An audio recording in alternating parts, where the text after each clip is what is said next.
Brinson, you ready? Oh yeah. Oh yeah. Cheers, mate. That's the sound of a crisp ranch water. You ever felt the wind between your butt cheeks on a warm summer's day? That's what it's like to drink ranch water. Guts, glory, ranch water. Hey, this is episode 102 of Cowboy Shit with Ted and Wasey. I'm Ted. This guy is not Wasey. That's not Wasey. That's Wasey. That's Wasey. That's the one and only Brinson James. Yeah. Back in action. Fan favorite. Back in the country. I'm back to stay. Yes, man. who's back? You're here. He's here for a haul too. Hey, is that your longest amount of time in Canada? 5 weeks. This is the longest amount of time I've ever left my home flying out of anywhere. Really? Yeah, I've drove and spent a couple months gone with my house and my camper. But even when I went to Australia, we would only go for 3 weekends. Really? So these are five. This is 5 weekends in a row. No, it's 4 weekends in a row. No, with Yorkton, this is 5. Wait, so it's we just did Medicine Hat, Calgary, Saskatoon, Yorkton, Edmonton. 5 weekends. Damn, that's aggressive. Son. So so he's basically taken over your old roommate position at HQ, Brinson, for 5 weeks at HQ. 5 weeks. So 5 weeks in Canada. What are the top 3 things you want to do while you're here? That does not include the PBR. Not freeze my ass off. Yeah, today was a nice day. It was the most beautiful day I think I've ever had in Canada, but I think this is going to be the turning point of it. I've heard that it's going to go south after this. It's going to come on down. I haven't looked at the weather. Out of sight, out of mind. I'm just kind of like letting it. I'm just going to let Raw Dog me when it shows up. Okay, Brinson, talk about the ranch water, though. Is that your first experience of a ranch water? It is, actually, I love it. What do you think? Are you a fan? Actually, I think maybe I tried it one time. Just had a little one there at Stampede. But no, it wasn't a thing. It wasn't a thing. New. It's new, man. It's actually brewed. That's what it is, and I haven't. Some of it is branded and packaged at Hell's Basement Brewery in Medicine Hat, Alberta, Canada. Okay, so before we go any further, thank you to our sponsors, Circle 4 Ranch Water, Circle 4 Beverages. They're awesome.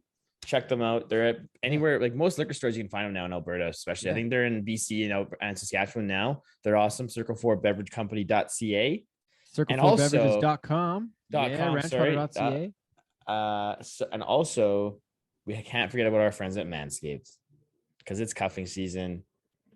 You're going to be spending a lot of time with your special lady. Where's your script mate? I don't know. I'm just freeballing this one. You don't have a printer. You got your computer, right? New copy. You gotta be on this, Wasey. I know. I'm gonna send it to your email. I was off to a pretty good start. 1 hour later. We can't forget about our friends at Manscaped. They are the best in men's below the waist grooming. They offer precise engineered tools for your family jewels, and they'll keep your pumpkins looking mighty fine for this upcoming spooky season. You want to go be on a Halloween party and you round up a nice lady and you go back and you whip her out and it's scary down there. That's not kind of spooky season you want to have. But they just launched their 4th generation trimmer, the Lawnmower 4.0. You heard that right, the 4.0. Join over 2 million men worldwide who trust Manscaped, including Ted and I, with this exclusive offer from us to you, 20% off. Free worldwide shipping with code HUGEBUSH at manscaped.com. So love it. Go and get your Manscapes. You got a Manscaped? Well, I'm thinking about being the don't mess with the Zohan for Halloween. So to get the bush right, I'm gonna have to have the Manscaped. Gotta fix the bush. Get the bush right. Ladies love it, the bush. That's an underrated Adam Sandler movie. I fucking like that one. That's good shit. So our friend Brinson Harris here for quite the haul. He's from Florida. He's from Florida. From Florida. Have you spent more nights at this house in Canada than many other houses, or did you stay at BJ's more? No. I've definitely, if I'm getting paid by them, I try not to stay at their house, because then you're gonna get it to put to work a little bit too much. That's right. You got to be the gate bitch. Then. That's smart, man. That's smart. Yes. So that's big brain time. I actually think I have a couple other friends over there in Ontario that I've bebopped around, but I have drove my truck and trailer to there, so I've still stayed in my house. I haven't really stayed in there. So yeah, no, this is definitely HQ for the Florida people as well. Oh, right on. You know, yeah, no, it's I've definitely got. I think I'm moving it on up though, because I'm upstairs now, Wace. Oh, how about that? Ooh, Wes? honestly, man, I prefer the downstairs there. I think I might be moving downstairs but Right. this upstairs bed is absolutely Nice. so comfortable. Yeah. So Yeah, nice. That's good. Yeah, that's the you got to go where the nice bed is. But I prefer the basement there because it stayed nice and cool. Didn't get too hot. Basement. I remember the last time I was here and stayed at the HQ. We partied. We had a big party day. That was so fun. We had a What were we doing? great time. We went to the rec room and we were doing shots and we had this well, we crazy came- house party and we playing came Uno back and we came back and I was just loving life. We woke up the next morning, no idea where I was, but I was in Teddy's basement. No idea where I was. No I idea. totally forgot because I was scared because we only have one little small window in that basement, right? Yeah. And so I woke up and it was I was definitely a little scared. And That's cool. But no, it kind of got my roots together. And I think I actually have you had to take a shower and fly out a couple hours later. Oh, geez. yeah, that was a heavy night. I remember that night. Was that I after? think it's- Was that after Calgary PBR? Or was that after? I think it was Lethbridge, or after when- Lethbridge when we had the Sunday fun day.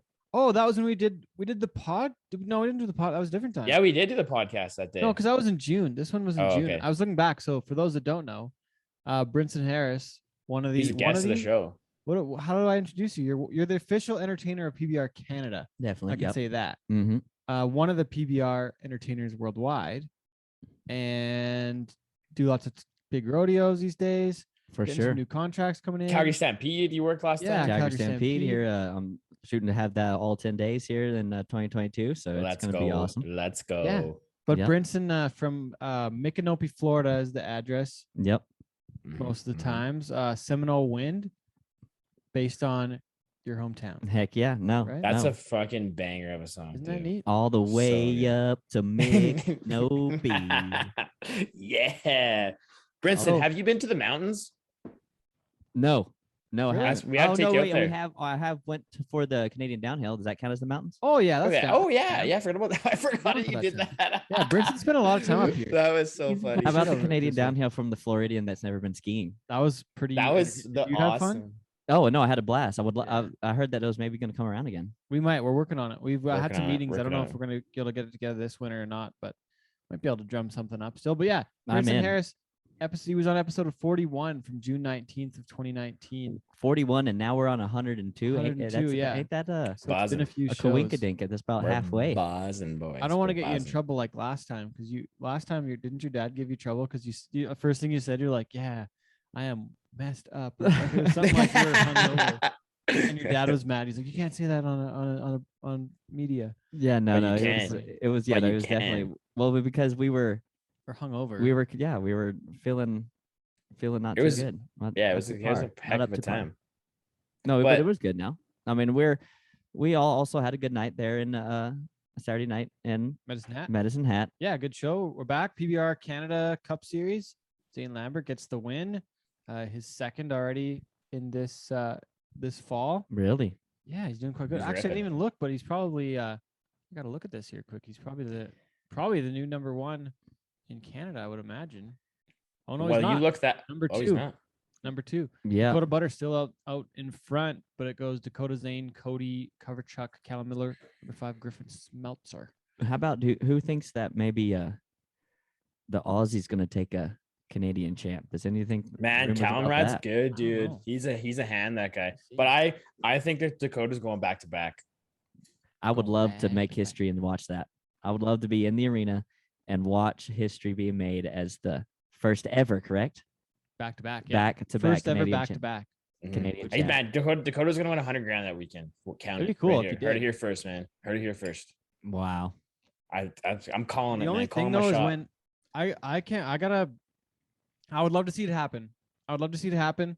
My only feedback is that in Saskatoon in 2019, when he had that opportunity, he fought the shoot and he was not Didn't have a good really weekend. wanting to get out on either bull on Saturday night in Saskatoon. And I saw it happen again the other day in Grand Prairie. And as long as he doesn't go that route, I agree with you. But if he Mhm, mhm. has a mental issue like he did in 2019 in Saskatoon, If he then stumbles, he will not it's- win unless That's- everybody else falls off. I guess That's is fair. what it would come down to, right? I He's got agree to with keep that. his mind right, and I think he has to mentally overcome whatever that issue is, where he doesn't want to get on those bulls. Because when he wants to get out on those bulls, he can't beat them. But when he's fighting the shoot, it's not good. Well, you've seen it happen in Calgary too. Yeah, 100%. Like just like those opportunities where like he's had the opportunities to win a lot of stuff, and he has won a lot of stuff. Like not taking it away from the guy, Yeah. But yeah, there's been a few times where he needed to do his deal and get it done, and he hasn't. So my money's on him to get it done this year. I think Okay. I think he can do it. He's my What do you boy. think, Brinson? Who are you picking? Oh yeah, no, for sure. I think Dakota Butter. He's got the little bit of the momentum. I do believe that he's in his head just a hair. At times. But I still think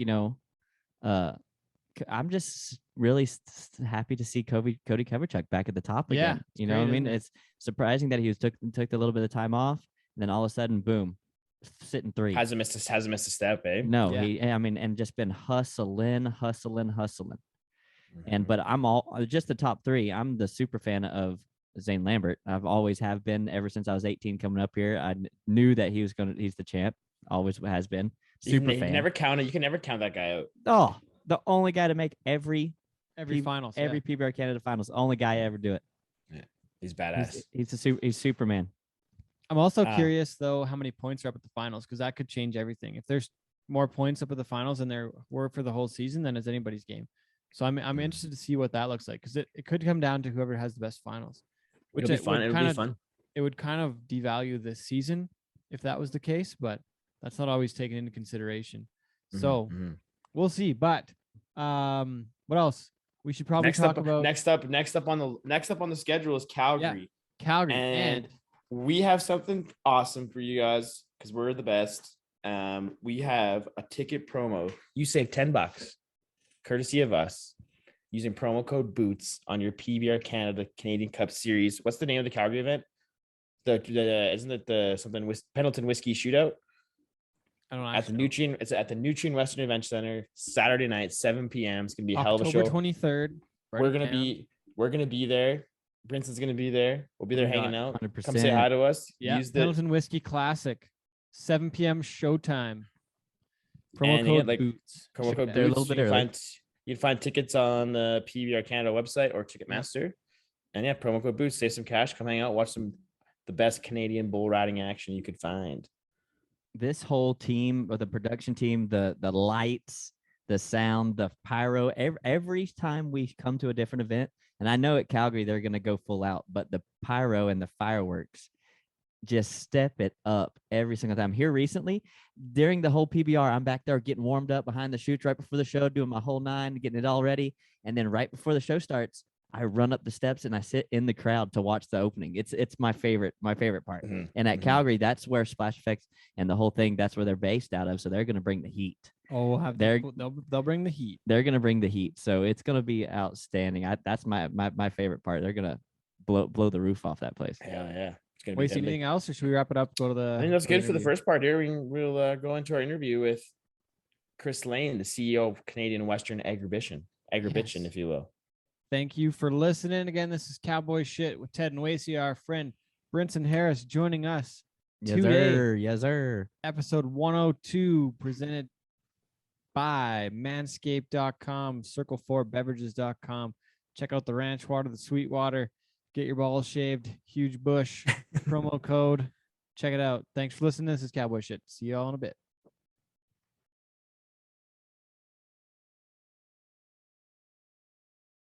Welcome back. This is episode 102 of Cowboy Shit with Ted and Wasey. I'm Ted. He is Wasey. Welcome our guest this week. Big news. He's the CEO of Canadian Western Agribition, and we might have some news to tell you during this show. So please welcome to the show, Chris Lane. Thanks for making this work on a Sunday evening. Nicest October day I've seen in quite a while. That's crazy, nice dude. For you guys too. Yeah, it's beautiful out. I mean, we could all be spending the day outside, but thanks for having me, boys. Appreciate it. Yeah, thanks for making this work. I guess it's long overdue. First things first, though. I guess we got to make a big announcement here, Chris. Like, we got to get to that. I'm pumped. I've been saving this for so long. We've been talking about it for quite a while. Made a plan. I guess we met up back in like June 1st and started talking about things. But do you want to break the news to the people, or do you want us to, or what do you Yeah, no, I'm happy to do it. I mean, yeah, Yeah, we've been heck talking yeah. about this for months, and yeah, it's a huge deal for us. 10 ways here coming to Agribition. We're going to do live programming twice a day. You guys are going to be front and center, and with our rodeo crowd and with the whole Agribition crowd, we're going to be doing some fun public programming. You guys are bringing the Cowboy Shit podcast to Agribition, so we're going to have some fun with the show after the rodeo and a little bit of fun before during the day too. So I don't know. You guys are working on the programming, but we're just jacked to have you there. I think you've done such a good job of being a voice of the industry, voice of the rodeo community, and what better fit than being an Agribition, right? I'm And fired up. I guess one of the best things is that we get to practice at the CFR, so we can like We'll be extra dialed in by the right. time We we come get to Agri. we get to practice at the CFR, so we're ready for the big show in Regina. Sure, that's what we tell everybody. Get practice at Yeah. the CFR. Yeah, exactly. I'm so fired up for this. It'll be fun. Agribition's like one of my favorite things to go to. Like, and I haven't been back since like 2015 is last year I went, I think.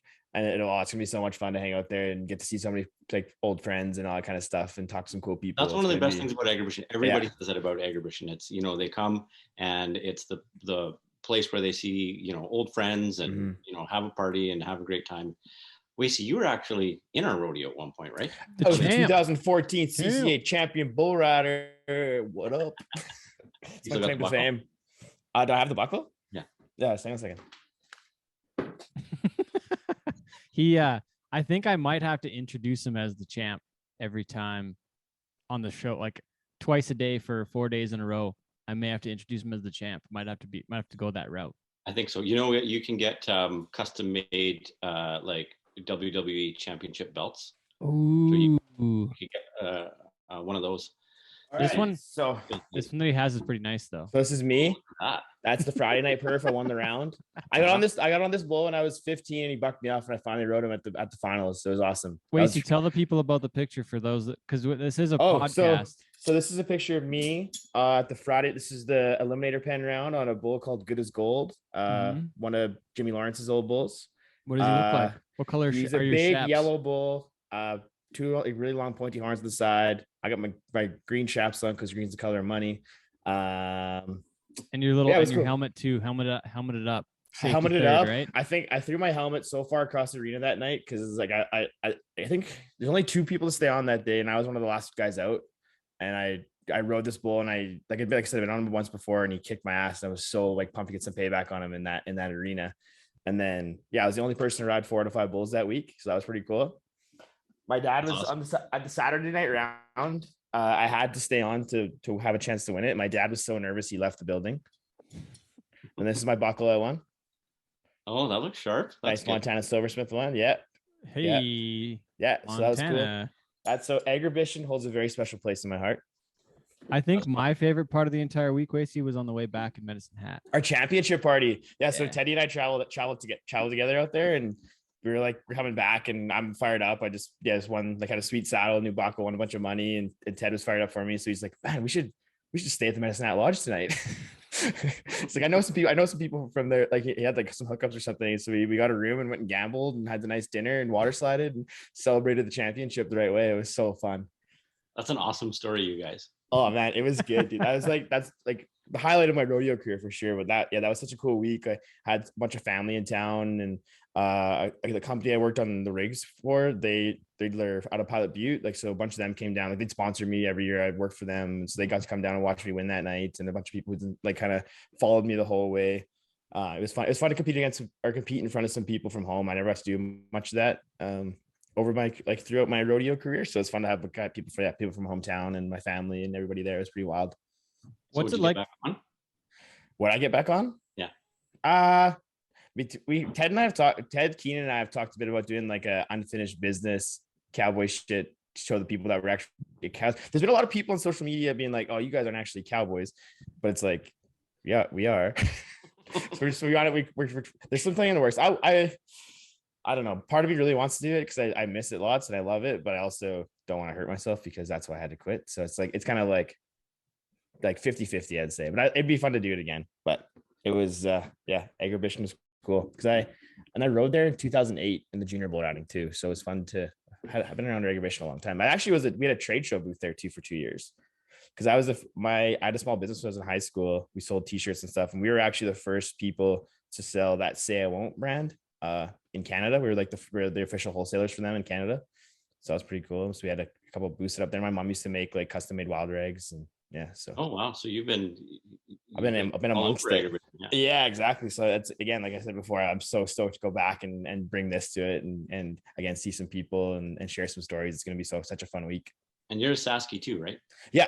Born in Moose Jaw, grew up in a small town called Nacum, northeast Saskatoon. So Saski at heart. I actually went to the Labor Day Classic football game, and the amount of people that I seen who I haven't seen in like 5 years was so awesome. Like just the people I rodeoed with, and we actually had people come up to me and be like, "Are you Wasey from Cowboy shit?" And I'm like, yeah. It was so weird, man, to have that stuff happen. It's wild. So no, anyways, needless to say, I'll stop rambling. That's I love Agribition, man. I'm so pumped. So- Pocket dogs, pierogies. I'm just, the only thing I'm sad about is the pump is closed and the swamp. That's the only thing I'm gonna miss. Yeah, well, we do a pretty good job. Nobody goes thirsty at Agribition. That's for sure. That's for sure. We'll drink a lot of gold ones. And our venue where the shows will take place is actually in a thirst quenching area. The loading chute, right? Yeah, absolutely. You guys are right in the Bud Light loading chute. So Let's as the name suggests, it's it's well stocked. We'll get loaded at the loading chute. That place gets rowdy, man. Actually, like after the rodeo, like people hang out there and crush a ton of beers. So it's gonna be a good time. It's a good spot for it. So what do you think it's gonna take for us to get the attention of the people drinking? I wonder if Wasey has to go up there and like take a cowboy shirt off, and flip it around a little bit. Like, where's the rowdies? Oh, you guys are famous. You'll be signing autographs. Get me a t-shirt cannon, and then I'll get the people going. Wasey's probably gonna have to sign Cade's belly at the show. That was what he's saying at hockey. I'll sign some bellies if I have to. Okay, Chris. I was thinking about something when Wasey was telling his story and about the memory of winning Agribition and the kind of the memories created at the show. What's it like on your side to be the guy, in charge of making the memories? Yeah, making the show that makes those memories, because it is a pretty impactful event, not only on the economic impact side, but for the memories of the people that get to go to it. It's almost like you're creating Disneyland for 7 days with a bunch of cows in Regina, basically, in a road. Yeah. So, I learned pretty early on in this job that the real responsibility that I feel anyway is to sort of be the keeper of the flame and be the, make sure that the atmosphere remains, right? People come to Agribition for lots of reasons, and we can talk about numbers and visitors and economic impact, but really the thing that makes Agribition so awesome is the fact that everybody comes there to see people they haven't seen in a long time, to party a bit, to watch some rodeo, show some cattle. And it becomes this celebration of the working Western industry, which I think is really unique. I mean, nobody would ever claim that we're as big as Stampede, but in a lot of ways, for the working part of the industry, I think we are.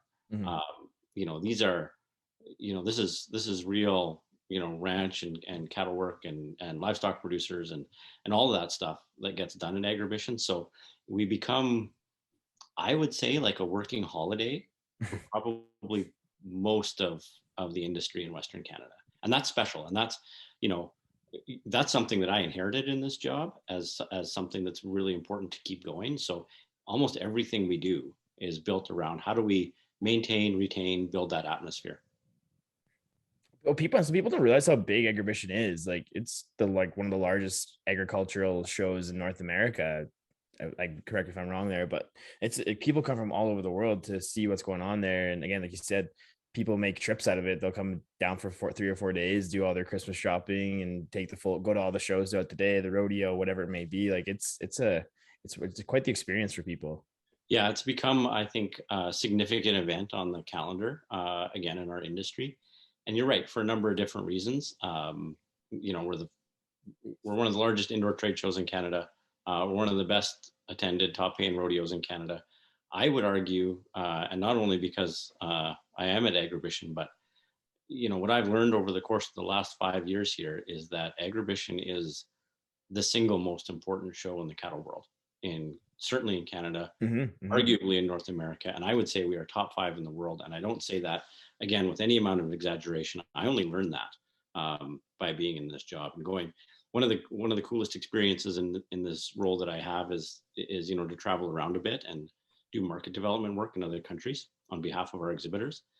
And in these countries like Argentina and Australia and the UK, when I'm talking to people in our business, I assume that I would have to explain what agribition is. Mhm. Not once have I ever had to tell anybody what it is. They already know.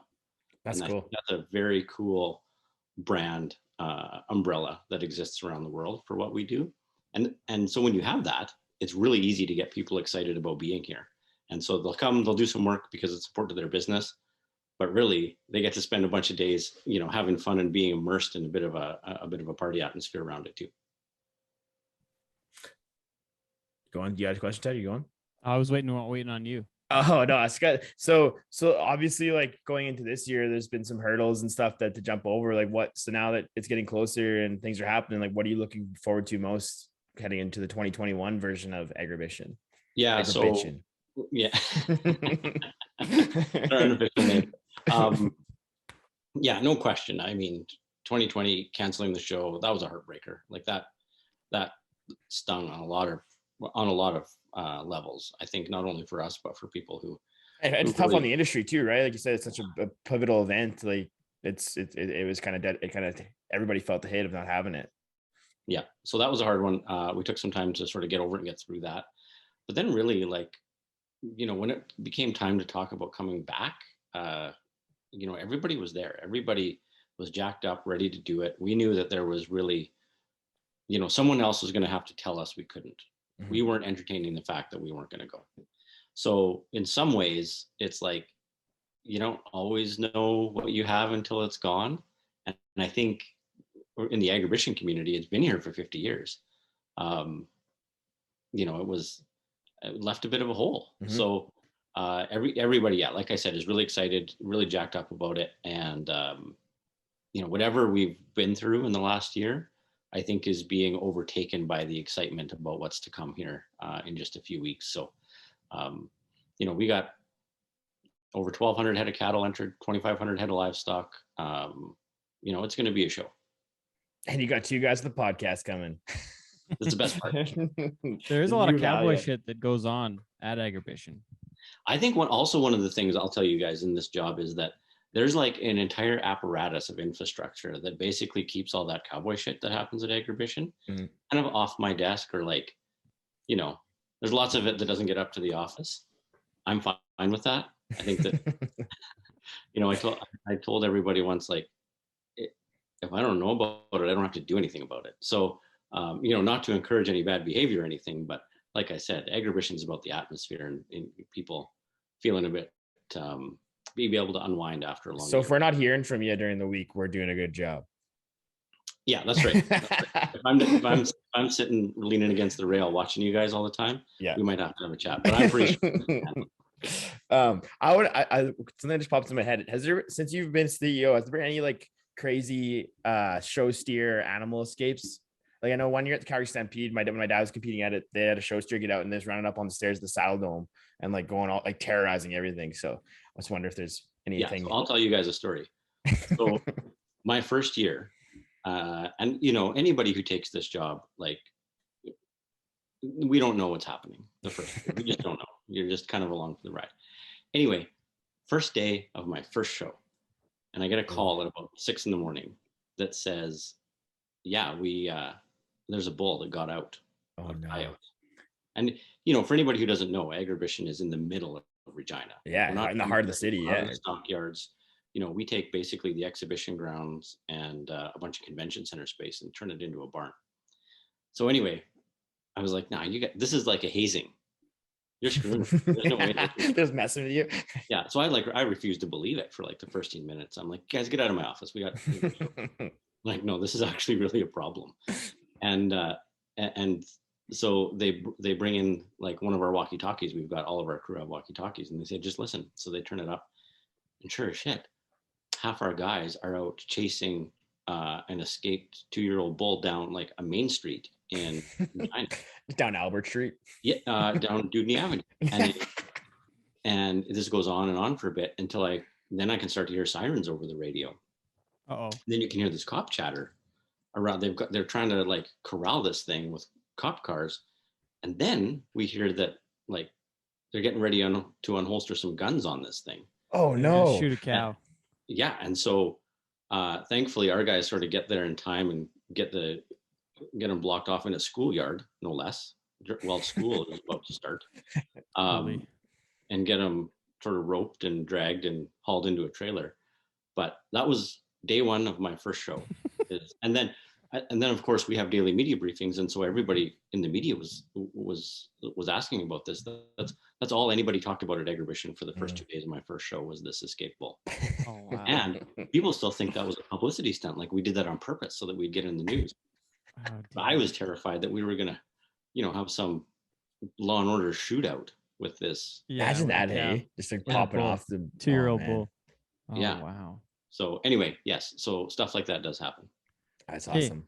I got on this same train of thought. You worked in the media business for a long time. You had to have some crazy stories on the media side of things. What's some of the most ridiculous news stories you covered or were part of on that side of things? Because there had to be something freaking wild too. Yeah, man. Yeah, you're right. There's some crazy stuff that happens there. Okay, well, I'll tell you maybe a couple stories. So, Yeah. part of my media career, I was actually in Prince Edward Island. I lived in Charlottetown for a number of years, and I was producing television news there. And I had come to Charlottetown directly from Calgary, where I had been living. And so it's like, going from Calgary in the heat of the boom in the 2000s to Charlottetown is like, you don't just gear down one. It's like It's another You're down world. a bunch. stock car to a smart car. So it is entirely different world.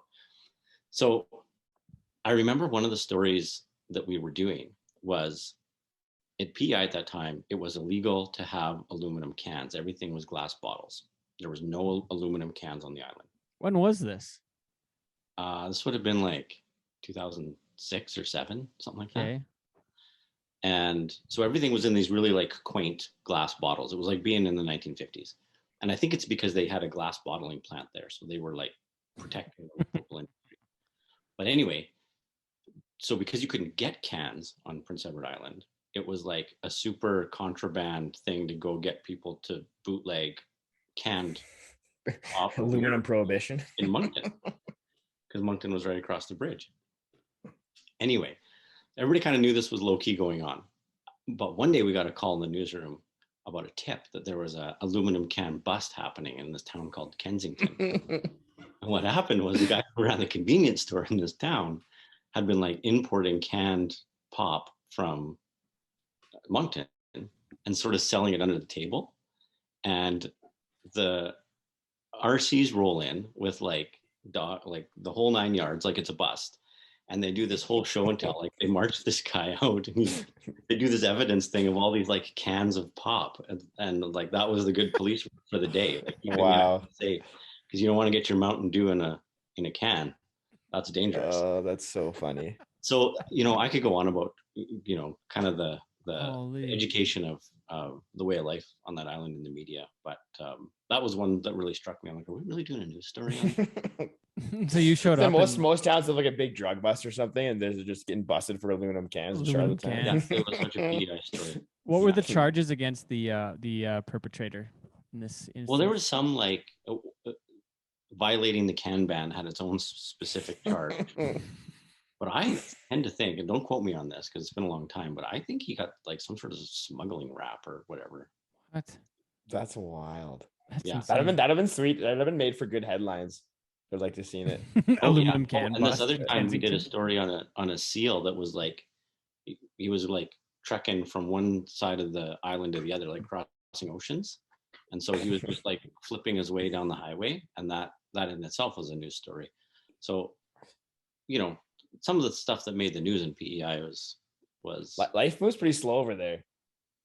yeah, it sure can. It sure can. But I loved it, to tell you the truth. And one of the reasons that I liked it so much is that it actually is a very rural place.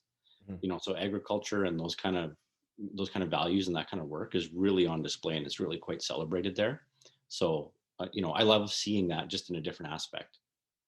Well, it's cool too because even when the PBR goes out there, like people love like out east, Mhm. like you guys do really well, like selling out shows and stuff. So it's alive and well out in the east too. We were like one of the last shows ever in the building in Moncton, the old building there before they built the new one. Then we got to go to the new one the next year. It was pretty neat spot out there, that's for sure. I never got to go to the ones in PEI yet, but a lot of Yeah, red dirt harness in racing was a PEI. big thing in PI. Harness racing was a big deal in PEI. Oh, really? Yeah, and so Standardbreds. yeah, Huh. and that was really neat. I didn't know anything about that, honestly. I didn't know Yeah. anything about that until I moved there, and then spent a bit of time learning about it. And yeah, it's cool. Like it's a really traditional place. All the things that we like about Western Canada and Western values, it's there. It's just in a different application. And yeah, I love my time out there. I'd encourage anybody who hasn't been out to the Maritimes to go. So what took you there, and what took you out of there? So I was working for the media then. I was working for CBC, and one of the good things about CBC is it's a really good way to see the country if you're up for it. So I was working in Calgary, and a job came up in Charlottetown, so moved out to Charlottetown. And I had when I did my media and journalism degree, I did it here in Regina, and I kind of fell in love with the city. I'm not from here, but I fell in love with it, and I thought, if there was ever a chance to come back, I'd sure like to. And then sure enough, there was a job that came up here at CBC in Regina. So we left Charlottetown and came here. And then you where did you meet your wife along the way? Where's she from? Well, I've got two. I've had two. Yeah. So my first wife, we met in Calgary while I was working at CBC there. And then I just got married this summer, remarried this summer. Yeah. And Congratulations. Congrats. Yes. Yeah, appreciate that. And Jill and I met here in Regina. So okay. Yeah, we're definitely putting down roots here. She's been in media in Saskatchewan for a long time too, so she's no stranger to that world. And then or go ahead, Ted. Go ahead. No, you go first. I think we're going the same. I think we're on the same track. I was go ahead. So then so your transition out of the media to Agribition. What sparked that, or how'd you end up coming to be the CEO of Agribition? Yeah, I get that question a lot because it seems like such a weird or unconventional jump between professions. And so I'd been in the media for a handful of years here, like maybe 5 years in Regina, and obviously got to know Agribition well. It's such a key part of what the city's about. It's sort of baked into the fabric of what happens here in Regina. And so I knew the existing CEO was leaving, and I got a call that said, "Hey, maybe would you be interested in chatting with someone about this job?" And I really brushed it off. I was like, I don't know what the fuck do I know about, about anything other than media, to tell you the truth. But anyway, I had a couple of conversations with people who knew about the job, but I hadn't really applied for it. And then I started thinking more and more about the similarities. Like, okay, if they're looking for these kind of skills in the job, if they're looking for this kind of leadership, well, maybe it's worth a conversation. So I spent probably a couple of weeks really thinking about that. Is like, do I have something that would be valuable to this organization at this period in its history? And anyway, put together a bit of a presentation and went and had a chat with the hiring board. And they hired a guy from CBC. So I was really happy about it. Honestly, I was really excited. Like I said, there's more in common than people might originally just think looking at it. I think it helps to, to know a little bit about agriculture, come from, a place in Canada. I'm from Northern Alberta where, it's so important. It's deep there. Like the roots, like agriculture roots are huge. Yeah, exactly. I mean, it's what our family did for generations. So there's, a real respect and kind of understanding about the industry and about the people that are in it. I think that's a prerequisite. I'll say that. But then when you start looking at sort of the professional similarities around, it's a program, it's a show, it's about connecting with audiences, it's about positioning, and it's about, business management and trying to find ways to build programs that connect with people so that they, come to your show. There's probably more similarities than differences, really. If at least that's, that was the tack I took. I said, look, I think I can help the show in these number of ways, and be a pretty fierce advocate for for Western industry and agriculture and the people in it in the same time, because I think, like I said, you need that in your heart. If you don't have that, you know, uh, if you don't live and breathe that, or if you can't get passionate about it, I don't think you have business being in the job. So yeah, and I think they sniffed that out pretty quick. I think this whole industry does, honestly. I've actually felt that this industry is really welcoming to anybody, as long as they're genuine and genuinely curious about it. We bring in lots of people from urban centers, or for people that don't, spend a lot of time in agriculture or Western events. And, I've never seen anything that's actually more welcoming, as long as those folks are genuinely interested in what they're seeing. So I think it's we're a Big Ten industry, and I was happy to be able to come in and I don't think I put it in the ditch yet. I think Hey, you hired us, so you're on the right track, man. Okay, so you get hired as CEO of Agribition. Is it? Are you? I guess I'm I'm curious on this. How the heck does it work? Are you the CEO indefinitely, or do you have a contract for a certain amount of time, then renegotiate after a while, or is it a set per year, and then there's ability to go up and down, and if you add more sponsorship, or if you add more, sell more tickets, or I'm curious how that would work as in that position too. Yeah, well, I think everybody's, when you get to that executive level of employment, I think you kind of serve at the pleasure of the board, right? I mean, you're hired until you're not. Yeah. Yeah. So, and everybody's arrangement is different. Honestly, I'm just so proud to be able to be associated with this organization and excited to work in the industry that, I don't spend a lot of time thinking about my employment status or my employment contract. I spend all my time trying to think about how do we strengthen Agribition? How do we make Agribition a platform for being, a pillar of the industry and supporting everybody that supports us? I like it. I was curious on the Agribition side. So going, not necessarily how it applies to you directly, but what is next for Agribition? What are you working on to improve, or to, how does it get bigger and better from where you're at? The CFL season has changed a little bit this year, so that kind of helps out with the Grey Cup side of things, where it has hit on the same dates a few times, or you've had to move forward or back on the Agribition side of things. But yeah, what do you do? I guess one further point that might lead into the question too is that the population in Canada and probably in the world, and I don't know this for sure, I'm guesstimating that it's moving more urban than rural. So the bridging that gap is probably an important part. But tell me more. Tell me what's going on that way. Yeah, well, it's a good question. And honestly, it was one of the questions they asked me when I applied for the job is, what do you think Agribition needs? What role does it play? And I think what's important for us is to understand that first of all, the event is the core of what we do. So, always, whatever we do, builds, supports, strengthens, improves the quality of the event that we do, because I think that's the piece where it brings everybody together. But outside of that, I think the way you do that from an Agribition standpoint is be an active advocate in a number of different ways. We're the only organization like us that I know that has an active outbound market development program. So we're around the world. We're telling the Canadian beef story. We're supporting Canadian genetics trade. We're bringing buyers into Canada. So we do a lot of that work on international market development to support the overall industry. That's important. We do a ton in education, to your point around the demographic shift. The cities are getting bigger, but the need for agriculture is only growing too. So, how do you bridge that gap? How do you put the work and the ethical work around raising food that we do in this country? How do you tell that story to a domestic audience too? We have a role to play in that. I think an important role to play.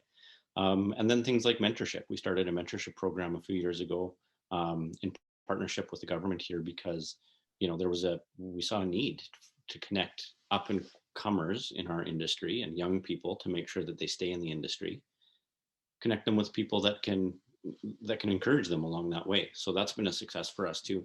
Really, Agribition is an umbrella brand that I think can get some things done in a lot of different parts of this industry. everybody knows us for our event. Again, not unlike Stampede. But I think that gives us some strength and some latitude to use our knowledge and our expertise in a number of different ways, as long as we're all about supporting agriculture, all about supporting Western Canada.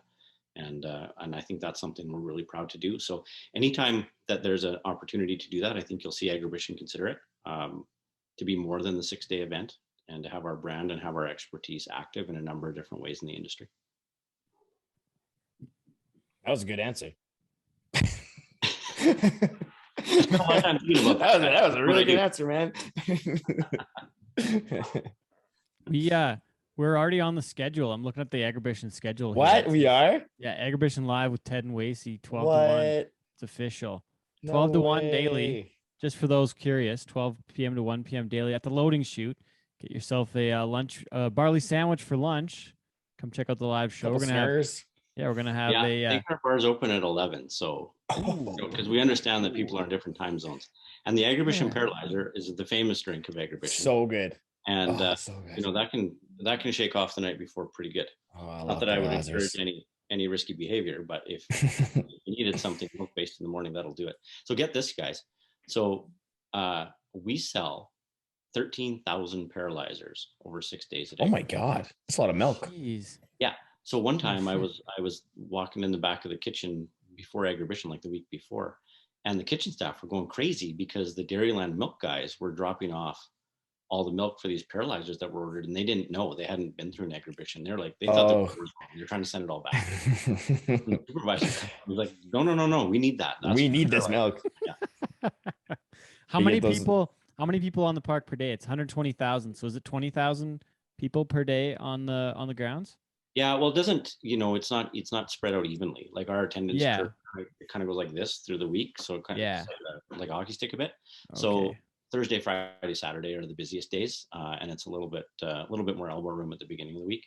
So, I think on our busy days, we're talking like 30 or 35,000 people. Damn. So it's a lot, and it's Regina in November, so everybody's inside, obviously. And I can tell if we're having a good show, because on the Thursday, if I find it hard to walk around, I'm like, oh yeah, there's a lot of people here. That's good. Yeah. Oh dang! I think it will be a good one. There'll be people are itching to get doing stuff. It's and then after the rodeo, the Maple Leaf Finals at the Brandt Center, Cowboy Shit Live, 9 p.m. at the loading chute.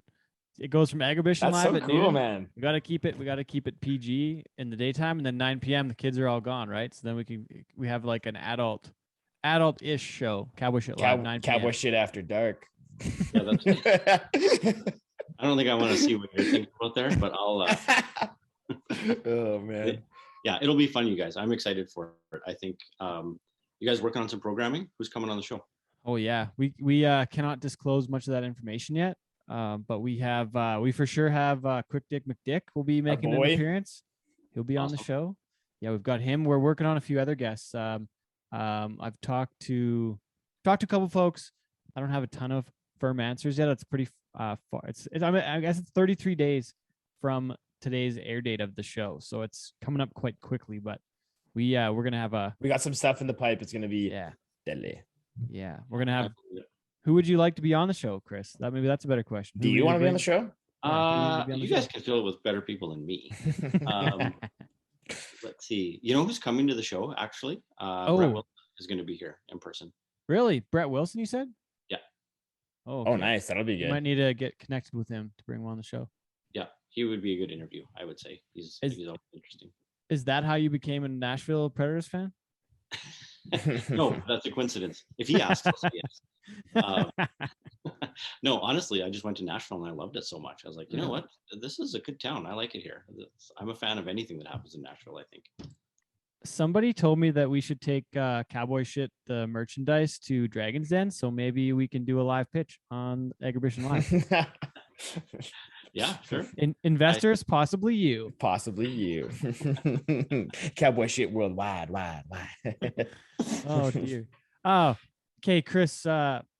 What does a person that maybe hasn't been to Agribition before, or like myself, I went in, I think 12, 13, 14, 15. I went a few years, and I I think we stayed at the Wingate for the most part, and it was pretty much like to and from the rodeo, and there wasn't a lot else going on because it was pretty much like recover from the hangover from the day before, and then maybe wander around a little bit, but like mostly working in the room all day.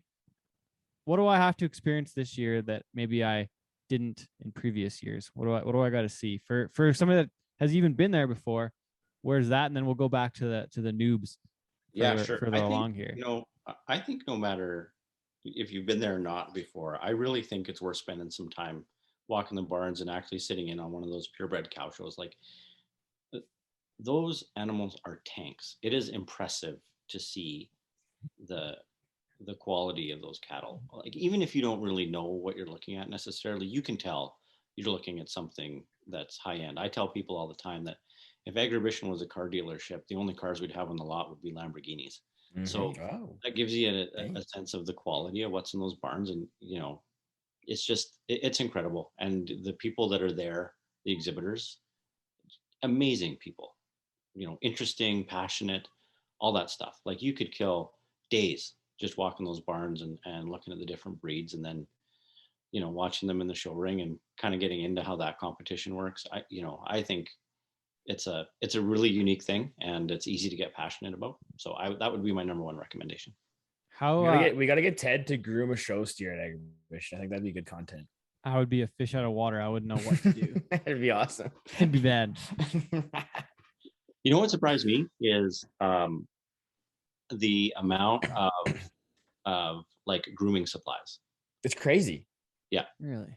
Yeah, it's like a full on deal, like the vacuums and all the wind blower, the air dryers and everything. Like it's like quite the operation. Like when I used to be in 4-H, like we'd do our steers for the show day, and like the amount of work that goes into like grooming one so the judges like it is insane. Yeah, and I think too, like spend some time with one of the judges. They'll tell you all about this stuff, and like Yeah, I'm curious now. I don't know. What do they look for? How do they compare it? It's still a real eyeball kind of job. It's so there's real talent in the people that are placing these animals. Yeah, I've had a pleasure obviously to spend some time with the best people in this business, and the stuff they know and the stuff they'll point out as they're doing their job it's astounding to see it. And then when you see what they're pointing at, you're like, oh yeah, I see that too. That's actually incredible. I can tell you nobody wants me judging their animal in the show ring. But I'm very happy to listen to the experts tell me what they're doing. How many fights have you had to break up over maybe a misjudged animal? Are there many is that do those get brought up? Do those get brought upstairs? I think at Agribition, everybody is so professional that they wouldn't let that happen at the show. Oh, but okay. I can guarantee there's lots of opinions about in the back in the barns. Yeah. But I don't think that's nothing that a couple of drinks at the stall doesn't fix anyway. Okay. A couple paralyzers at the loading chute. So for somebody new though, what would be something they have to experience? Wasey told me when I first came, because that was actually where Wasey and I met, was at Agribition. The first time we ever met in person, he picked me up at the feedlot where all the animals stay. North. Is that Lipsets? Yeah. Isn't it? I literally caught a ride in a semi, like a liner with Blaine Fison to Regina to this feedlot, and that's where I met Wasey. I think you had your booth there in 2013. Yeah, that was the first year I had my booth there, or second year I think. Yeah. So we actually met there. So that's kind of a cool. There's a lot of couples that met at Regina. I didn't know you guys. Oh, Damn you son of a bitch! Walked right into that one. Oh dang. Okay, so for somebody new, Wasey told me how to get a pocket dog, and then he took me to the swamp one night, and I got in on the paralyzers, and then I did a lot of drinking at those few years that I was there early on. But what else besides the alcohol do we consume at Agribition? So this year is actually pretty cool. This sounds like too, but it isn't a setup. Actually, we didn't talk about this, but we're doing a barbecue competition, like a sanctioned. I love smoked meats for Kansas City barbecue competition. What? So yeah, it's a big deal, and that's going to be happening on the Thursday, Friday, Saturday of Agribition.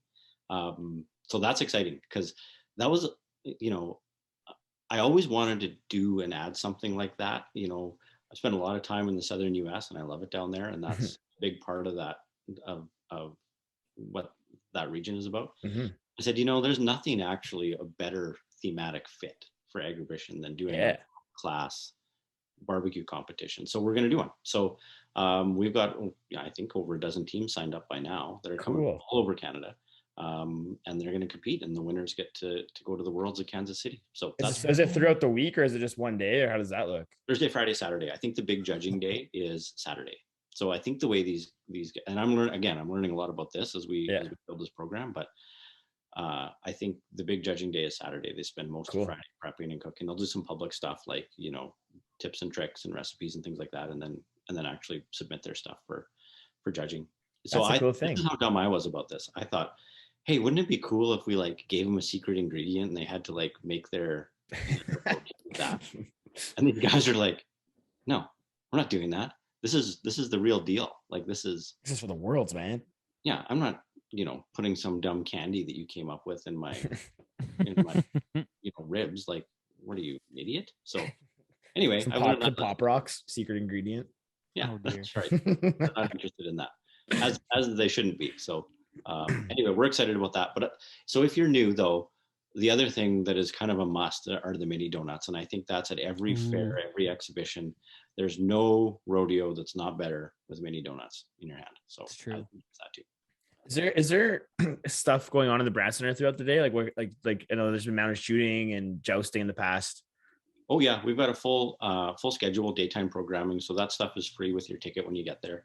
So yeah, we've got stock dogs, we've got cattle dogs, we've got a ranch rodeo we're doing this year on Friday. Yeehaw. Nice. So that's going to be fun. Obviously that's that's something else altogether. I'm looking forward to that. They're awesome. Watching ranch rodeos it gets rowdy. I like watching it. It's fun.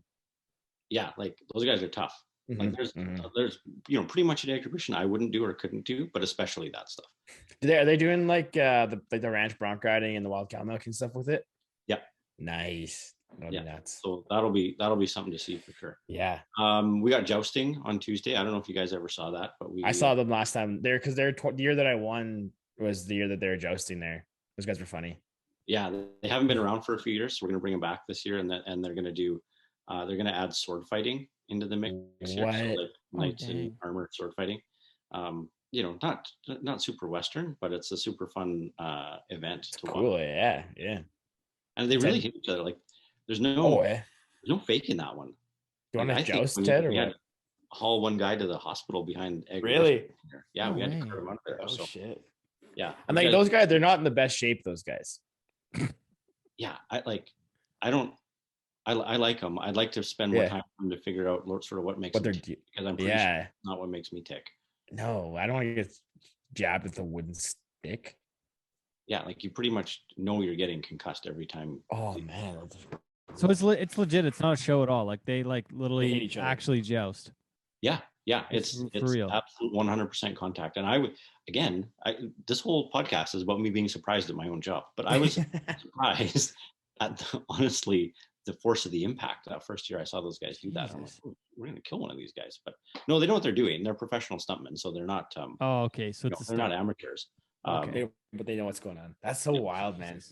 Where do you find these guys? How did this happen, or was it grandfathered in? Like, did you add this, or was this like these guys? Yeah, where did this happen? This existed when I showed up. So yeah, we kind of took this one over and we gave them a break for a couple of years, and now we're bringing them back. Also in my first year, we did running with the bulls. Oh yeah, heard of it. Yeah, that was crazy too. We did that for a couple of years, and it surprised me. Again, theme of this podcast: how many people just from town signed up to do that. People love that stuff, man. Even like when you go to a bull ride and there's like the ring of fire or bull poker, like people just get super horny to do that stuff. I don't know why. Yeah, I like the teeter totter one. You guys? Yeah, that's good. Yeah, I've seen that. Yeah, it's awesome.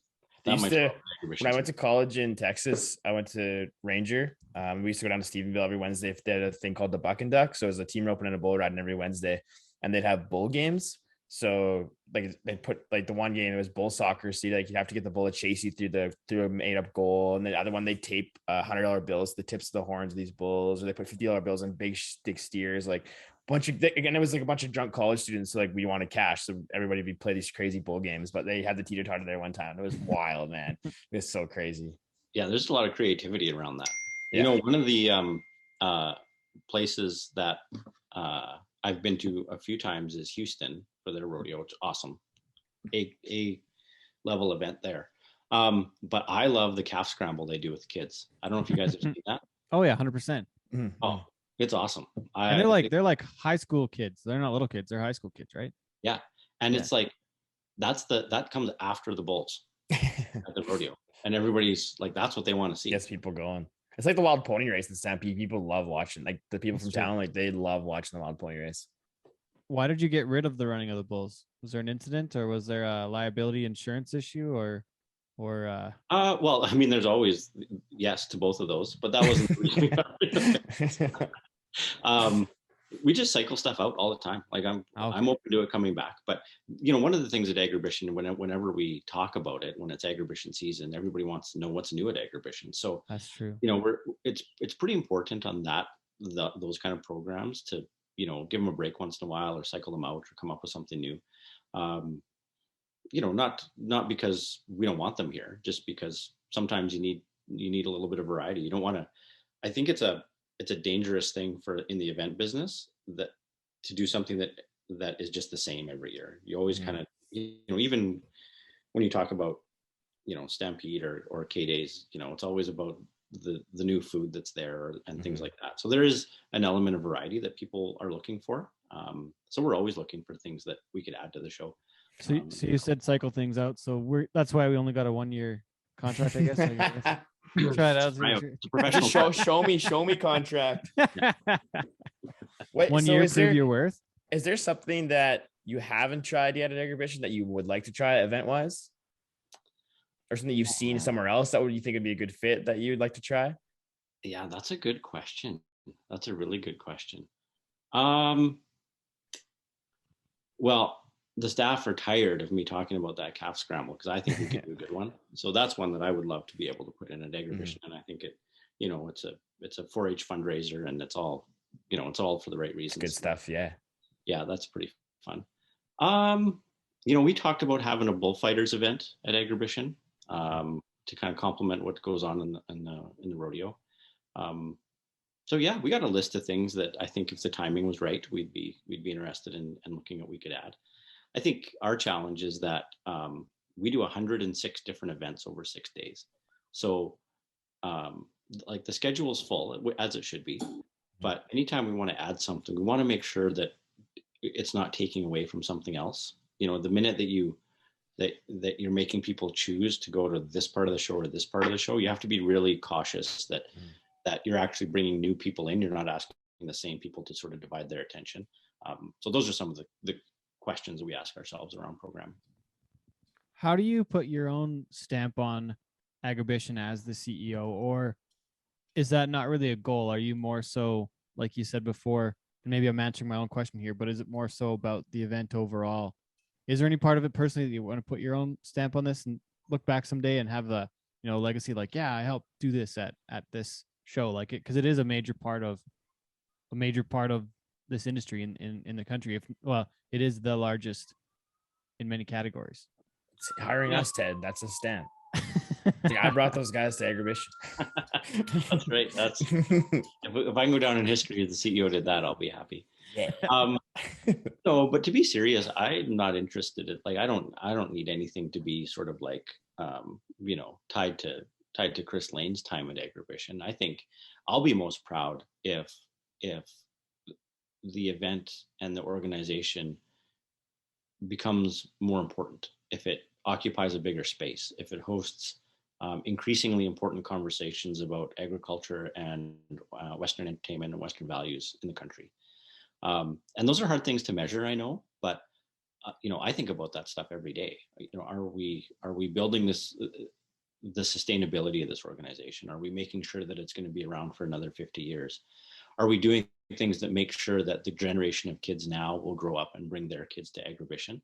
I feel a responsibility to do that so that whoever comes next and next and next and next inherits a strong organization that has sort of made its mark and continues to be important. I think the dream is that an organization like Agribition becomes the single most important conversation point for anything that matters in our industry. And if we can do that, if we can continue to push for that, we'll be in pretty good shape. And I think I'm happy with how I'm pushing it. I don't think I'm ever satisfied, though, and that's probably a good thing. If I ever thought that I was satisfied, then maybe it would be time to to have someone else come in and see what they could do. But I got lots of work to do left here, and I love it. So I'm not going anywhere unless they tell me to.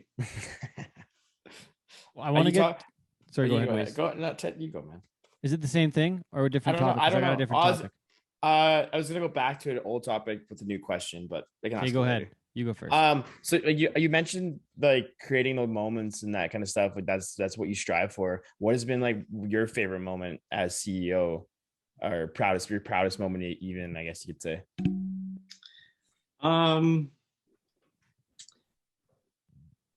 I think one of the proudest things is the first Supreme that we were able to have in our brand new building.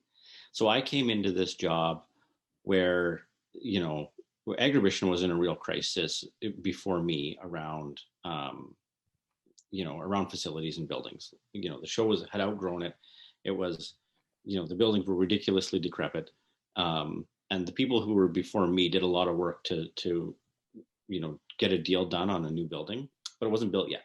So when I came in, really finishing that project and transferring all of what Agribition was into a new space without losing the atmosphere, that was, I took that really, really to heart. I mean, we were doing things like tearing down the old stadium and the auditorium, and with it went the swamp. So all of a sudden I was the guy that didn't, that you killed the swamp. When we tore down the swamp. No, we didn't. No, we didn't. You can't kill an idea, guys. That's true. The swamp is a vibe. The swamp is a vibe. So in very real terms, we were removing tangible parts of what that Agribition atmosphere was, and I really, like I said, took it to heart to make sure that we moved into a new space that everybody wanted, but we were all a little bit sad that we were leaving something of the organization behind. So I would say, that first Supreme in the new building, where it was just as electric and it was just as intense and heart pounding as it ever was in the old stadium, I thought, yeah, okay, I'm proud of this. We did this as a team. We managed to keep the beating heart of what this organization is about alive, no matter where we are. That's another good answer. I want to go. I want to go back. Tell me when you're back. Yeah. I want to go to a specific story. There was a big kerfuffle, a big mix-up, a big. I'm not even sure how else to explain it, but the steer wrestlers went on strike at Agribition in the last 5 years. I don't even remember what year it is now, but it's like 2018, I think. Yeah, it was 17. I think it was 17. 17. Okay. I'm not sure. Yeah, it's all kind of running together, but one of those years, yeah. So the steer wrestlers, there was an issue with the stock, apparently, and I don't know the whole story again, so I don't want to.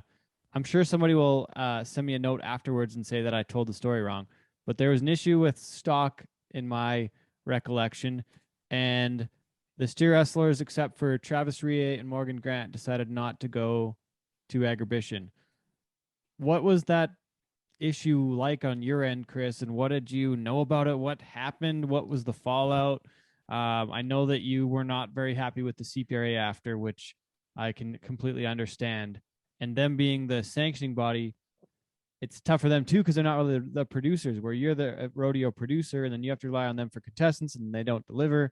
So I don't know. Tell us a story from your point of view. We gotta talk about this. Yeah, sure. Well, it was dramatic, that's for sure. And I'm a little bit like you. I'm pretty sure that I don't know that whole story. I'm not sure anybody really does. But the way that came about is it kind of came about last minute, I would say, like during the week. We kind of got wind that there was going to be a problem here with these bulldoggers that it was at least on the surface around stock or availability or quality of stock or whatever. And I think we were pretty active in trying to figure out what we could do to solve that, and I think we did to a large degree. But I think at that point it became there was some pride. There was a point to be made, I think, that you have to ask them if they made it or not. I'm not sure, but from an event perspective, that was, quite honestly, it was embarrassing. it became tough. We lost a longtime sponsor of that event over that, which was kind of my message at CPRA. I flew out and attended the board meeting after that, and I think it was pretty clear on our perspective around that. So I don't fault anybody for standing up for what they believe in or making a point. I mean, we sure did. If there was a valid point to be made, like to think everybody learned from that and moved on. But it was interesting. There was lots of divided opinion, I think, in the rodeo community around how that all unfolded. And like I said, I'm not sure that I'll ever know really fully the story behind that, but it was too bad. I think, we spend a lot of time, and obviously these contestants spend a lot of time getting ready to put on a good show and earn some money and put in a good performance. And that didn't happen in that event that year. And that was, that was a bit of a blow that, that might've been the first edge I got in this job, is that, to know that those kind of things can happen. And I think I got a lot smarter and a lot sharper about that kind of stuff. And, but at the same time, we've kept our relationship with CPRA pretty good. I think we're pretty good partners in a lot of things, and we put on pretty good rodeo. So obviously the sport and the relationships can survive it. But I know it was an issue that a lot of people talked about for a while after that. Mm-hmm. Well, and now we have the Maple Leaf Circuit Finals. So there's, I believe it's the top eight per. There's eight per pool, right? You got 2 pools, 4 days of rodeo, and I think you just made a rodeo shorter. I think it's 10. It's 10. Okay, yeah, there you go. So 10. So 20 contestants total. There you go. 10 contestants based on the Maple Leaf Circuit standings, 4 rounds. It's a neat format. That's something different, and you have a winner each day, which is important, I think, in the rodeo business. And you guys put on a great show with C5 Rodeo and all your personnel. It's a top notch show, right? So tell us about that a little bit though too, and how that change come to be, and maybe where the idea came from, the name, and how the contestants actually have a chance to qualify for the Ram National Circuit Final. So it's kind of it's a big deal. Yeah, we're excited to host it. We're proud of it. It's we've been doing pro rodeo for a couple of years, and then Jeff Robson, I was at an event with him, and he said, "Hey, we should talk about this. I think we have an opportunity to bring a Canadian Circuit Finals, and you guys fit pretty good on the calendar for that. We put on a good rodeo, and it's the kind of atmosphere that we think would go well with it." So we talked for a little while about that and around how that would work. And sort of what was important to us was that we sort of maintained our editorial control over the production. And I think it was, it might be a bit of an unusual situation between event producer or promoter, CPRA for a finals, and what happens at Agribition.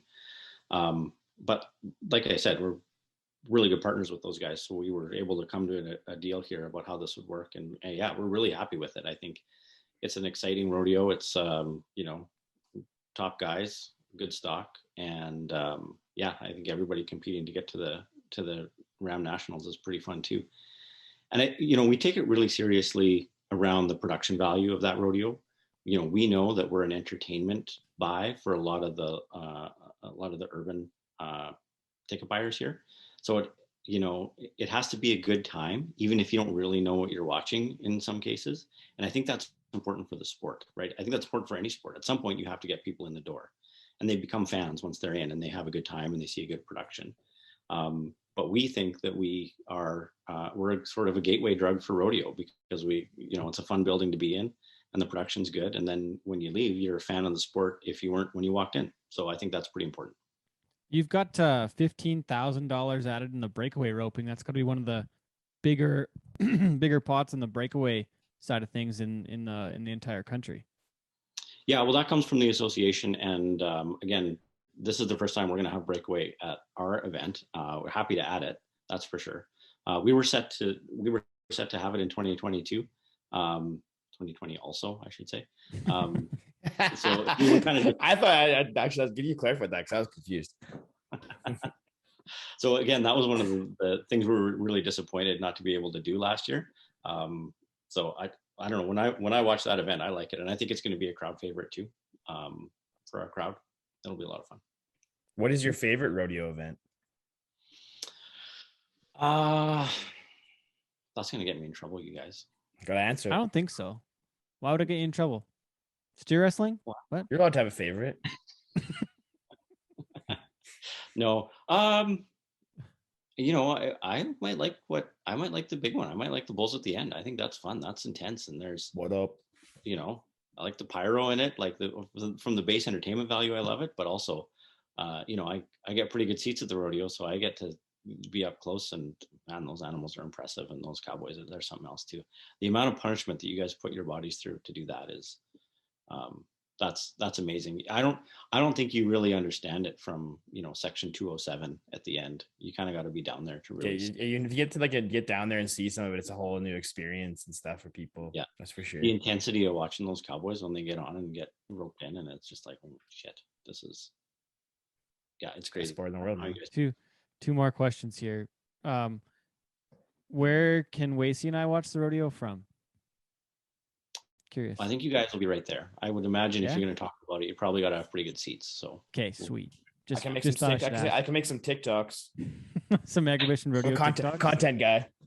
hey, you guys are like rodeo insiders. This is the deal, right? Everybody just wants to hang off the back of the chutes, right? That's where everybody. Yeah. That is the coolest place. That's the best. That's the best place to watch the rodeo from. You could almost make some suites behind your chutes before your stands. You could almost do a couple there. That'd be. Oh, cool. you know what we need? We need some guys to push the sheep for the mutton busting. So you guys. I'll bring my Velcro gloves and rubber boots. Okay, second question, follow-up question. Which day should we prepare you to ride the bull, Chris? Because we surprise, we're gonna put you on a bull that week. If you we'll teach you. We'll teach you the way. So coaches. I rode a steer once at Agribition a few years ago. Really? Me and the Minister of Agriculture. A show steer? Yeah, this is a true story. Yeah, and we raised money for stars, and we both got on a steer. That's an awesome idea. It didn't go that well, I would say. Who won? How'd you do? I don't know. Is there a video of it somewhere we can post on social media? Oh, sure. Yeah, but it's really short. You'll want to loop it. It's like we get a TikTok. Yeah, I think it's like 3 seconds. Oh dear. I could do better. I think I could do better now. Well, if you have the right coaches, right? So we'll work on that. Okay, Chris. On the personal side of things, you're a pilot. Tell me about flying. How'd you get interested in that side of things, and when did you get your license? You just finished it in the last little while over the COVID kind of break too, right? Yeah, so that was my 2020 project. I had started a while ago, and then it kind of fell by the wayside. I think there's a lot of pilots that have that story, is they get into it and it gets pretty intense and expensive. So anyway, when I had a little bit more time in 2020 thanks to COVID, I decided, I'm going to finish this thing. That's important that I did that. And so I spent a bunch of time finishing that up, and graduated with my private pilot's license and got a night rating, and got a little airplane here. So it's that's my hobby. What I like about flying, honestly, you guys, is that it's a hobby where you can't really afford to have your brain cluttered by a lot of stuff. So actually it's incredibly relaxing because everything else is right. You just sort of concentrate on flying. It's good to have those things. Yeah. Have you had anything sketchy happen when you're flying? I'm going down, boys. Like, this is over. Yeah. So when I was training, they do this when you're getting your pilot's license, you get to a point where you solo, which is essentially you're flying the airplane by yourself and your instructor's on the ground. And this is a great story. So I had something else big going on that day. And so I wasn't really focused on what I was doing. I was just trying to get some solo hours in. And I was thinking about something else, and I pulled the wrong knob in the cockpit and the engine quit. Oh no. Oh Holy no. fuck. Oh my God. I pulled the fuel mixture wave. I went to pull the throttle back so that I could come in for a landing, but I pulled the mixture knob and cuts the engine. It didn't outright quit. It didn't stop entirely, but it started to sputter and bang, and it kind of jolted me back, and I threw the mixture back in and jammed the throttle to the firewall, and it kind of everything kind of sprang back to life. So it probably less dangerous than it felt at the moment, but it got my attention, and that was the lesson about don't do this if you've got a bunch of shit on your mind. I So guess. That's wild. So did you feel did the engine shut enough to where you're going along and then all of a sudden, whoo? Oh yeah. Oh wow. That's gravity wild. takes over in a hurry when that engine starts to go. Like it doesn't take much to pull the throttle back a little bit, and you kind of start sinking under the air. So it's kind of a landing an airplane is a controlled fall. And when you take all the power out of it, it falls faster. Yeah. And so does your stomach go up into your throat. Oh man, I'd lose Holy. it. Oh, I couldn't handle. I'd be dead. Yeah, I think flying small planes is, if you're susceptible to motion sickness of any kind, it's probably not the hobby for you, because you got all kinds of weird motion going on. Like, everybody's used to a car, right? Up and down on a hill, left and right. But, in an airplane, you're kind of skidded out all the time, right? You're either turning into the wind to keep yourself going straight. So there's this whole other range of motion that you're kind of not used to, or you don't have on a daily basis. Dang. So you mentioned the lip sits though, where you guys started your love story there. Yeah. And they're actually a pretty big flying family. Really? Yeah, they've got some serious airplanes. Well, didn't Glenn crash a plane recently, or his pilot crash or something? What was the story there? Something happened there. Yeah, something like that. I think you'll have to ask him. I think it's a subject. Okay. Pilots I don't know the whole story. When they bounce one off the runway. Okay, I'll leave it for now. I'll ask Sounds him like something Glenn would do. Anything? Kick my ass. Anything else we need to cover here before we're done? I'm not sure. I think we can probably wrap it up. We're almost at. I think we're already at an hour, so I don't want to. Yeah, no, I appreciate the chance, guys. I mean, I could talk about agribition and all this stuff all day long. So, Agribition. Bet you guys a pin that says that. I'm starting the hashtag when I'm there all week. Lee, what are you expecting out of us that week? What should be like? Should we put a pool on when Wasey misses a show because he's too hungover, or no? I will not. Should we... I'm a professional. Come on, professional. I'm a professional. How many? It's not my first agribition, man. I used to party all night, make it to my trade show booth, and work there all damn day, and then go party again. That's the kind of work ethic that makes agribition tick. Hell yeah. I want you guys to keep tally of your paralyzer totals. I want to see how many of those are directly attributable. I can do that. Okay. I bet you. I drink. How many days were there for? 4 days. 4 days of shows. Bet you I can hit I bet you I can drink more than 30. Oh, you're gonna have. You're gonna have over under over 20. I'll go over 25. Over 25. Yeah, that's my odds. 12 hours a day. That's my odds. That's my odds. Yeah, that's a lot. If I win, you guys both got to give me. If I do over 25, you guys both got to give me $1,000. No, I think. I'm not doubting you. I'm just saying it's a horrible idea. Oh, and don't. Yeah, good content. So what I need out of you guys is just to be yourselves, because I think it's fun, obviously, and you're funny. But stay out of the office, okay? Okay. We promise. We'll do that. Promise. Only unless invited. Right. Unless by office you mean Eldorado's. Is it still open? Oh, closed down. But there's a new one. There's a new country bar in that same spot. So you're in good shape. Yeah. Where does Wasey need to go that week? Like, I know the Pocket Dog stand. There's the Ukrainian one too, where with the cabbage rolls and the pierogies and the sausage. It's right by the Pocket Dog. So good. Yeah, I'll be up there too. Diet's going out the window for agribition. We got brisket. There's a brisket place. Oh heck yeah, that's really good. If I'm looking to find love at agribition, where's my best place to find it?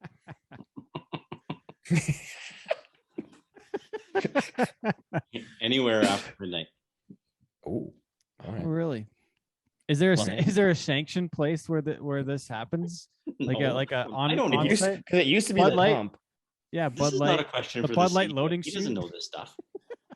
You should know as the CEO. No, You should you gotta ask know. somebody cooler than me. Oh dear. Oh, you're pretty cool, man. Wasey, we'll have a report afterwards, or maybe a daily report. We'll see. Yeah, daily Oh, dear. report. Did not find Okay. love. Last There's question. lots of people who got married, also maybe started their road to being unmarried at agribition too. So Oh dear. That's a good point, actually. Well, That's a when good you point. when you get people together in large settings, stuff happens. Maybe So- I'll find love at the loading chute. Who knows? You Time will tell. might get loaded at the loading chute. We'll see what happens. That's- Hope you don't get loaded there's a up greater- after. There's a being at the greater loading chance chute. of that. Hey, You you get guys watch loaded. Yellowstone? Oh yeah. Oh yeah, big fan. Well, Lacey, I think you just got to make friends with some barrel racers and look after their horses for the week. Ooh, some horse girls. If you've seen some of my TikToks lately, I've been pretty hard on the horse girl community. Oh, you have dear. some amends to make then. You might have to. I think they kind of Wasey, like everything. You got the last question here. Last and we'll wrap it up question, with Chris. The one we ask all of our friends who come on the show. What is your definition of cowboy shit? Definition of cowboy shit. Definition. I would. You know what? It's not any one thing. It's a collection of values. It's a personality trait. I don't think I don't think you have to be. There's no bar for cowboy shit. It is. It's good times. It's hard work. It's doing what you say you're going to do, and being the life of the party when someone needs some fun. That's what I'd say. Another good answer, man. You're killing it. That's Thanks, what it Chris. means to me anyway. Yeah, that's cool, man. I love. That's like one of my favorite things about the show is like hearing everybody's kind of spin on it and what it means to them. It's pretty cool. What- Yeah, well, it's a good question to spring on people because nobody's expecting it. What one more thing too? I guess nobody else listens to the show. I guess to know that it's coming. We ask everybody this question. Chris. Everybody. Everybody. No, just giving you a hard time. 50th anniversary though. We didn't really touch on that much. What's special for the 50th? Yeah, well, that's a great question. It's half century of agribition, something Yeah. definitely to celebrate. The big thing we're doing is the first day of the show is free for everyone. We're gonna shut down the gate admission. We're gonna feed everyone a pancake breakfast for free, Nice. and you'll see different 50th stuff, different parts of the celebration through the week. So we're not gonna let it go unmarked. But the big thing is opening day. Let's get as many of our friends and our family and come celebrate agribition and get back together again too. Not only are we celebrating 50 years of agribition, but honestly, we're We can celebrating. gather again. Yes. So in the event business, it's pretty emotional to tell you the truth, guys. This is. I'm going to my so- first yeah, concert on Friday, and I'm so fired up to go to some live music again. Exactly. Yeah, I'm stoked. 100%. Canadian Western Agribition, that free day starts Monday, November 22nd, runs all the way to Saturday, November 27th, the Maple Leaf Circuit Finals, Wednesday the 24th, to finishing up Saturday night. You can check us out, Agribition Live, noon daily from Wednesday to Saturday, and Cowboy Shit Live, starting 9 p.m. right after the rodeo. Thanks for having us, Chris. Get your information, tickets, full schedule, everything at agribition.com. Thanks for Chris. Thanks for doing this, eh? This has been a lot of fun. It's been awesome, man. We're excited. I'm excited to hang out with you for a few days. Yeah, me too. Can't wait to see you guys.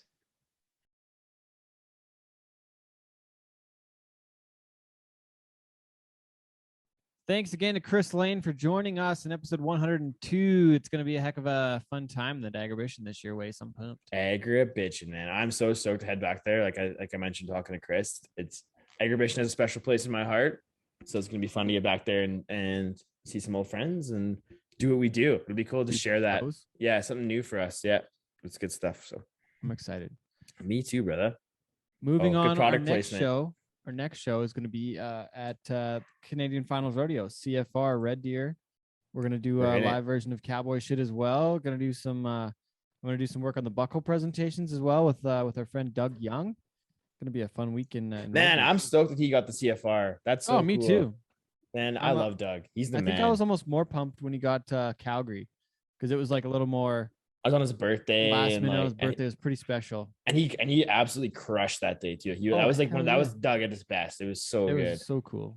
Yeah. I thought it was awesome to see the group who did the Calgary this year. I thought that was great. And I mean, I'm a super fan of Doug as well. Doug. yeah. Yeah, I love the guy.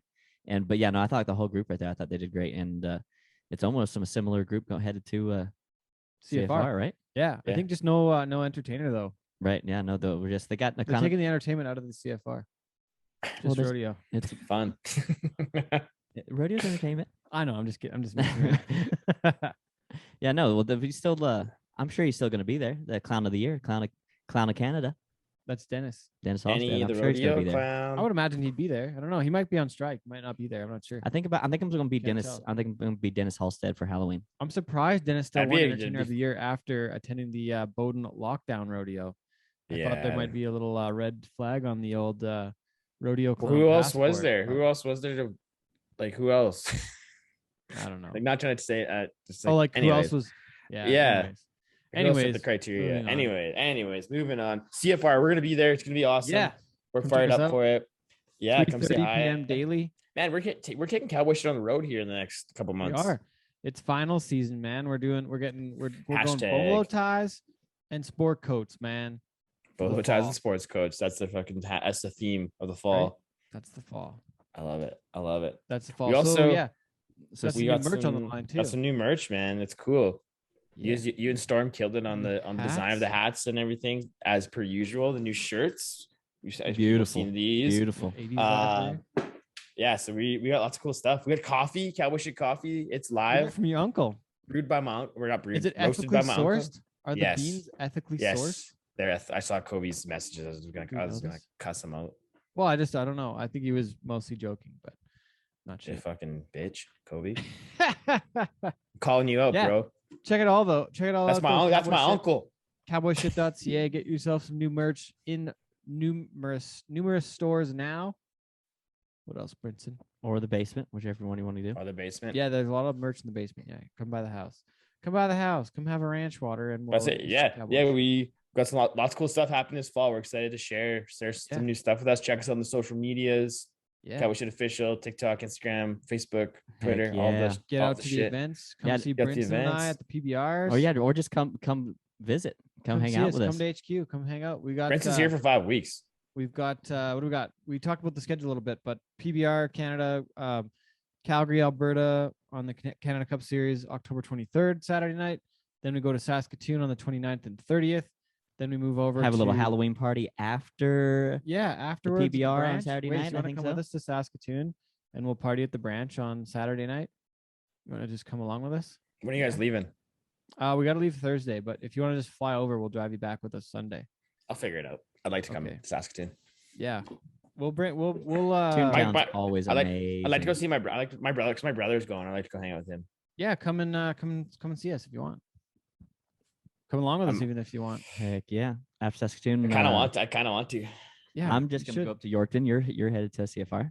Yeah, I'm yeah, going to you're gonna come back because you're coming to the hockey game with Wasey. Oh, on the right, second Your yes, birthday, yes, man. yes. We're hanging out with you on your birthday, On dog. the Dude, second, dude, yeah. I have already told everybody about it. It's my first ever hockey game. Yeah, I've only watched the Goon, so I think I know pretty much of all about. Man, hockey. you're gonna love the dome. It's so fun, dude. you we'll you guys drink get to some sit in the beers. Cowboy shit season tickets. We'll for the go. Flames? We'll go to the casino. I'm gonna dress We're the going to part. the Chino tomorrow too. Waste. Remember that? You still We're going to are the you gonna casino be able to handle that? tomorrow. What's that? You gonna be able to handle that still? The casino? Oh yeah. You gotta sleep it off here first. And I'm actually feeling I'm feeling a lot better than I was this morning, boys. I You had are? a little nap ski and just I laid on my couch and just watched TV all day and Oh, just good. rotted. Get It was yourself back good. Together. Yeah. Yeah, Weezy, then Yorkton. Yeah, so CFR, Yorkton, and then we finish off the finals in Edmonton at Rogers Place on the 12th and 13th of November. Damn, Who's Connor gonna be in it, McDavid's Blind house. Boys? I'm so excited for Edmonton. Oh yeah, I'm excited for the whole fall. But I'm Edmonton I'm especially. excited for PBR finals, and I love Saskatoon, but I'm just excited for Edmonton and the building and the town and the party and the whole hell yeah. lot. Saskatoon Oh, or yeah. Edmonton's is a fun time during that kind of stuff. So We've also got the Ty Posabon Sportsman's Dinner on November 11th on Thursday night before the finals. Kind of Love a it. pre-welcome party for all the contestants. Gonna be a fun night too at the River Cree. So yeah, gonna be a great time. We Gonna be also, awesome. man, I gotta talk CFR some more too. How about the standings this year and like all the top Bronc riders? 1, 2, 3, 4, 5, 6. The top 6 went to 8 rodeos or less. Leighton Green made the CFR on 3 rodeos this Wow. year. that's wild. That's the winners win, nuts? man. Winners win. That's true. Show up, do your job, get paid. Get paid. That's how Cool, it goes. man. Here's my fees. Where's my buckle? Yeah, boy. We have any fun stories to tell before the end of the show, Wasey? Anything you want to admit to the fans, or should we just move along? Nothing out of the ordinary. Same old, That's same all old. right. Okay. Not Vincent, you got ordinary. anything to- Head anything to hurts share? a little bit. That's nothing out of the ordinary. Yeah, I'm with you. I'm just tired. I gotta go to bed. I gotta Cool, get out of man. here. Well, okay, so don't forget promo code Boots, PBR Canada, Pendleton Whiskey Classic, Calgary, Alberta. Use your promo code, get some tickets. PBR Circle 4 Canada, Beverage Company. Yes, PBRCanada.com PBRCanada.com. or Ticketmaster. Get your tickets. Ticketmaster. Calgary. See us. And we also want to thank Circle 4 Beverage Company, our homies, Ranchwater and Sweetwater. You guys are awesome. Check them out, ranchwater.com, circle4ranchwater.com. Right? Is that right? Circle4beveragecompany.com. Write it down. Right. Circle4beverages.com, ranchwater.ca. Okay. Yeah. Delicious. That's I'm the gonna ones. finish mine off. And Google it. finally, our friends at Manscaped get 20% off and free shipping worldwide with code HugeBush at manscaped.com. That's 20% off, free shipping at manscaped.com with code HugeBush. Unlock your confidence. Always use the right tools for the job. And that's Manscaped, baby. Thanks to our editor, Sean Morton, my partner, Crime Storm Defoe, graphics, merchandise, order packing and postage and shipping and social media, and Wacy on the TikToks, my co-host, always my friend. Thanks to Prince and James Harris for joining us Yes, this week. yes. We'll see y'all next time. Party on. Stay Party frosty on, out there, boys. folks. Bye-bye.